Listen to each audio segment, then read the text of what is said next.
Hey guys, and welcome to another video about Nikke Goddess of Victory. Today, we will be talking about the potential PvP mode coming to Nikke. And I say potential PvP mode because there's still no official confirmation that we will have PvP on release. But we do have information from earlier and newer versions of the game showing different game modes including PvP. PvP has always been a highly talked about topic in gacha games, especially since it could make or break the game depending on how much of a requirement it is to participate in.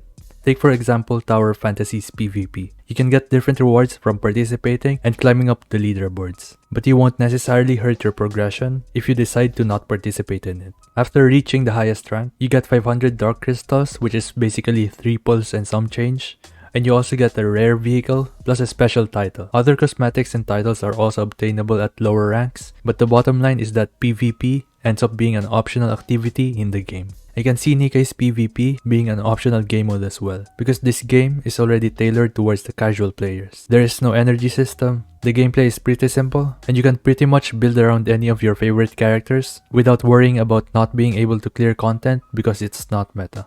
And since they haven't mentioned anything about PvP in any of their announcements or promotions, this leads me to believe that this is something meant to be there for players who enjoy it. When it comes to PvP gameplay, it can be quite hard to tell which direction they will go when it comes to how it's played. Nikke has a unique gameplay style wherein you switch between 5 characters on the field, shooting, using your bursts, and taking cover when you need to. So feel free to share your thoughts in the comments below because I'm curious what you think they will do for PvP and how it's played. Personally, I can see them introducing a game mode that is different from the core gameplay of Nikke. We can take a look at something like the familiar arena in Ni no Kuni Cross Worlds. They can take inspiration from this because just like Ni no Kuni's familiar arena, Nikke also has 5 members in a team. Also considering that Nikke has an elemental system, this opens up a lot of synergies and strategies for players to form different teams for facing different players. They can also make it so that you will still be able to use the characters you currently have and even turn it into something turn-based if they want to make it even more strategic. One more thing people are curious about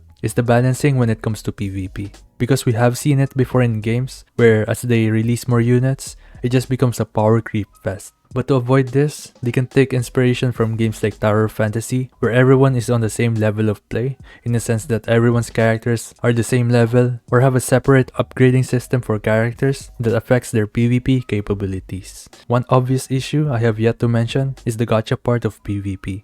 This part of the game can be an issue for some players, especially for free-to-play. It's not guaranteed that you will get the character you want due to the nature of gacha, so if you want a certain meta unit, it might require you to pay or play more to get them. But if we take a look at other games developed by Shift Up, they have been pretty generous when it comes to premium currencies and gacha tickets. So right now, I'm leaning more towards this not being a problem because it has been confirmed that premium skins will be available in the game. And looking at the developer's history in previous games, they will most likely be as generous and have more focus on cosmetics for monetization.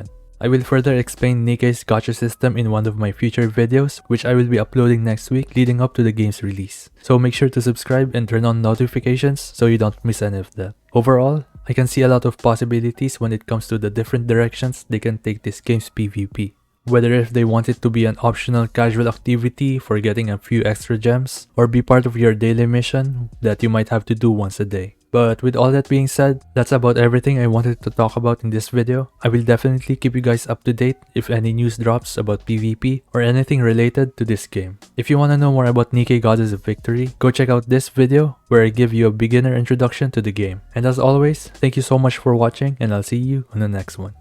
Peace.